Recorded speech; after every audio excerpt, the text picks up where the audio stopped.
Hello friends, ಎಲ್ರಿಗೂ ನಮಸ್ಕಾರ. ಇವತ್ತಿನ ವಿಡಿಯೋದಲ್ಲಿ ಒಂದು ಹೆಲ್ತಿಯಾದ ನೆಲ್ಲಿಕಾಯಿ ಜ್ಯೂಸ್ನ ಮಾಡೋಣ. ತುಂಬಾ ಟೇಸ್ಟಿಯಾಗಿರುತ್ತೆ. ಹಾಗೆ ಇದನ್ನು ಕುಡಿಯೋದ್ರಿಂದ ಹಲವಾರು ಹೆಲ್ತಿ ಬೆನಿಫಿಟ್ಸ್ ಕೂಡ ಇದೆ. ಇವಾಗ ಮೊದಲನೇದಾಗಿ ಈ ನೆಲ್ಲಿಕಾಯಿ ಜ್ಯೂಸ್ ಮಾಡೋದಕ್ಕೆ ನಾನಿಲ್ಲಿ ಒಂದು 7 ನೆಲ್ಲಿಕಾಯಿ, ಹಾಗೆ ಒಂದು 4 ಹಸಿಮೆಣಸಿನ್ಕಾಯಿ, 1 ಪೀಸು ಶುಂಠಿ, ಹಾಗೆ 1 ಪೀಸು ಅರಿಶಿನ ತೊಗೊಂಡಿದ್ದೀನಿ. ಇದನ್ನೆಲ್ಲ ಚೆನ್ನಾಗಿ ತೊಳೆದು ಸಣ್ಣದಾಗಿ ಕಟ್ ಮಾಡಿ ಇಟ್ಕೊಂಡಿದ್ದೀನಿ. ಈಗ ಪಿಂಗಾಣಿ ಜಾರ್ನ ತೊಗೊತಾ ಇದ್ದೀನಿ. ನಿಮ್ಮ ಮನೇಲಿ ಪಿಂಗಾಣಿ ಜಾರ್ ಇಲ್ಲ ಅಂದರೆ ನೀವು ಗ್ಲಾಸ್ ಜಾರ್ ಇದ್ರೂ ಕೂಡ ಯೂಸ್ ಮಾಡ್ಬೋದು.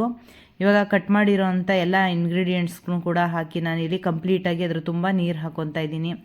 ಇದನ್ನು ನೀವು ಬೇಸಿಗೆಲಿ ಅಂತಲ್ಲ, ಯಾವಾಗ ಬೇಕಾದರೂ ಮಾಡ್ಕೊಂಡು ಕುಡಿಬೋದು. ಇದರಿಂದ ತುಂಬ ಹೆಲ್ತಿ ಬೆನಿಫಿಟ್ಸ್ ಇದೆ ನೋಡಿ. ಈಗ ನೀರು ಹಾಕಿದ ನಂತರ ನಾನು ಇದಕ್ಕೆ ಬ್ಲಾಕ್ ಸಾಲ್ಟು ಮತ್ತು ಟೇಸ್ಟ್ಗೆ ಸಾಲ್ಟು ಹಾಗೆ ಜೀರಿಗೆನೂ ಕೂಡ ಹಾಕ್ತಾಯಿದ್ದೀನಿ.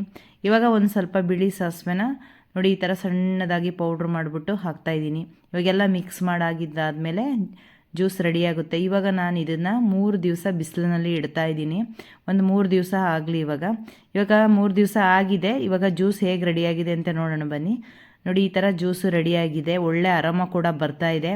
ಇವಾಗ ನಾನು ಗ್ಲಾಸ್ಗೆ ಹಾಕ್ಕೊಂಡು ಇದನ್ನು ಟೇಸ್ಟ್ ಮಾಡ್ತಾಯಿದ್ದೀನಿ. ತುಂಬಾ ಟೇಸ್ಟಿಯಾಗಿತ್ತು. ನೀವು ಕೂಡ ಟ್ರೈ ಮಾಡಿ ನೋಡಿ. ಈ ರೆಸಿಪಿ ನಿಮ್ಗೆ ಇಷ್ಟ ಆಗಿದ್ದರೆ ಲೈಕ್ ಮಾಡಿ, ಫಾಲೋ ಮಾಡಿ, ಶೇರ್ ಮಾಡಿ. ಹಾಗೆ ನಿಮ್ಮ ಫ್ಯಾಮಿಲಿ ಫ್ರೆಂಡ್ಸ್ಗೂ ಕೂಡ ಶೇರ್ ಮಾಡಿ. Thank you.